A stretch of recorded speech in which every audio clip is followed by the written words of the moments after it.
Assalamualaikum warahmatullahi wabarakatuh. Perkenalkan, nama saya Vina dengan nomor NPM 22010033. Di sini saya akan menjelaskan tentang jenis algoritma dalam sistem penjadwalan.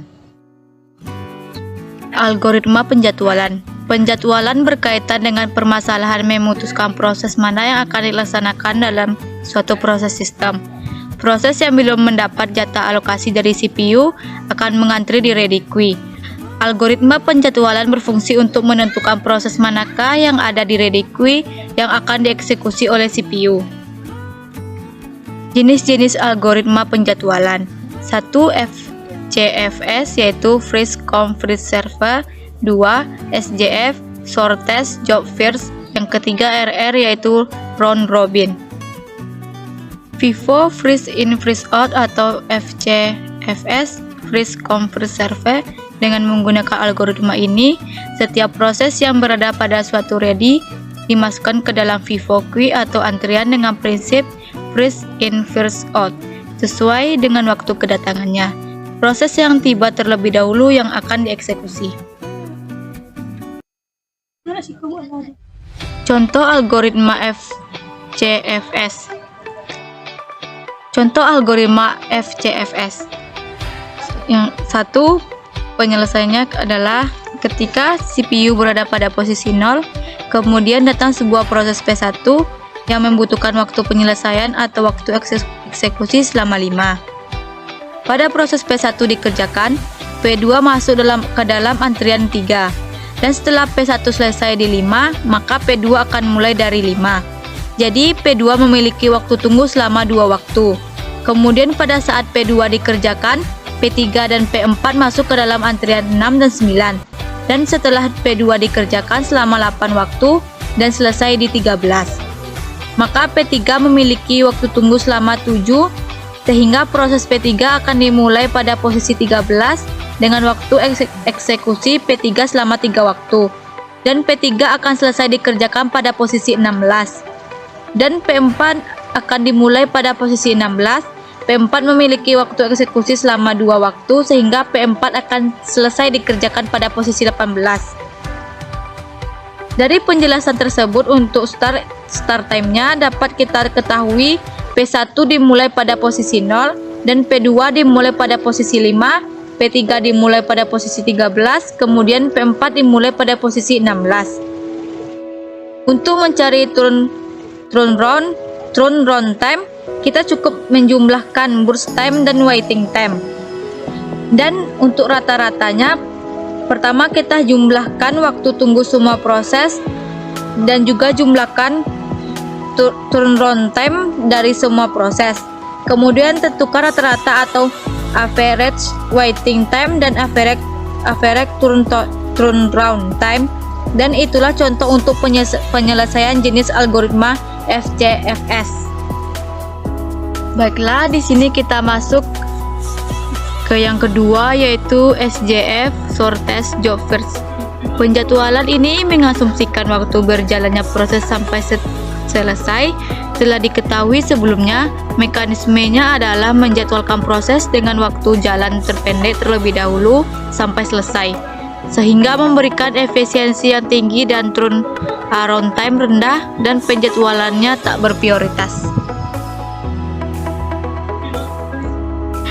SJF atau Shortest Job First, algoritma ini dibagi menjadi dua, yaitu preemptive jika ada proses yang sedang dieksekusi oleh CPU dan dapat proses di ready queue dengan burst time yang lebih kecil daripada proses yang sedang dieksekusi tersebut. Maka proses yang sedang dieksekusi oleh CPU akan digantikan oleh proses yang berada di ready queue tersebut. Preemptive SJF sering disebut juga Shortest Remaining Time First Scheduling. Yang kedua yaitu non-preemptive, CPU tidak diperbolehkan proses yang ada di ready queue untuk menggeser proses yang sedang dieksekusi oleh CPU meskipun proses yang baru tersebut mempunyai burst time yang lebih kecil. Baiklah, di sini kita akan masuk ke contoh algoritma SJF, Shortest Job First, Non-Preemptive, dan Preemptive. Dan selanjutnya kita lanjut ke penyelesaian non-primitif. Pertama kita letakkan proses P1 dulu dimulai dari 0 dan lama eksekusi selama 5. Kemudian kita bisa tentukan di antrian ada P2, P3 dan P4.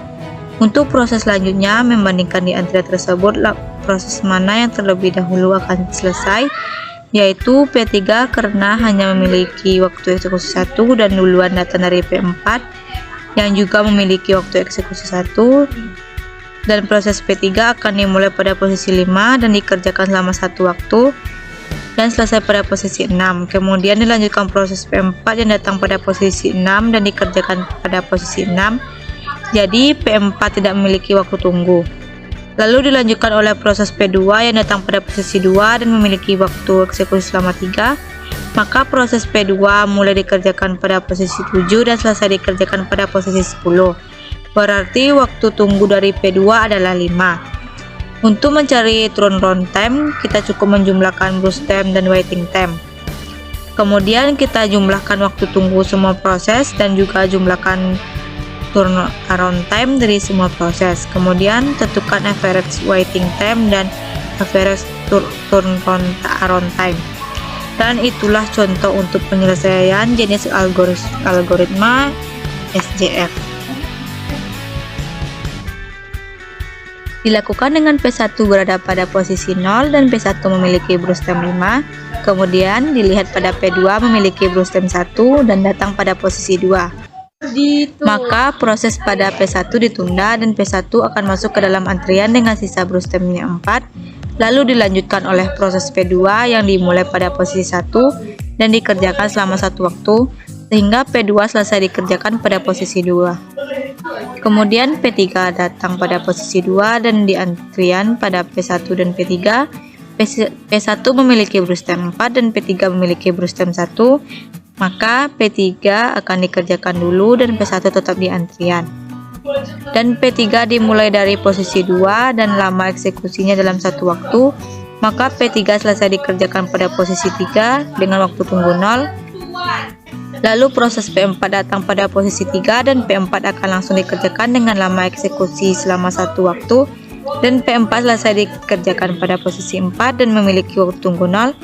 Terakhir, karena proses dengan burst time terkecil sudah selesai dilakukan, maka proses pada P1 akan dilanjutkan, yaitu dimulai dari posisi 4 dan dikerjakan selama sisa waktu eksekusinya yaitu 4, dan P1 akan selesai dikerjakan pada posisi 8.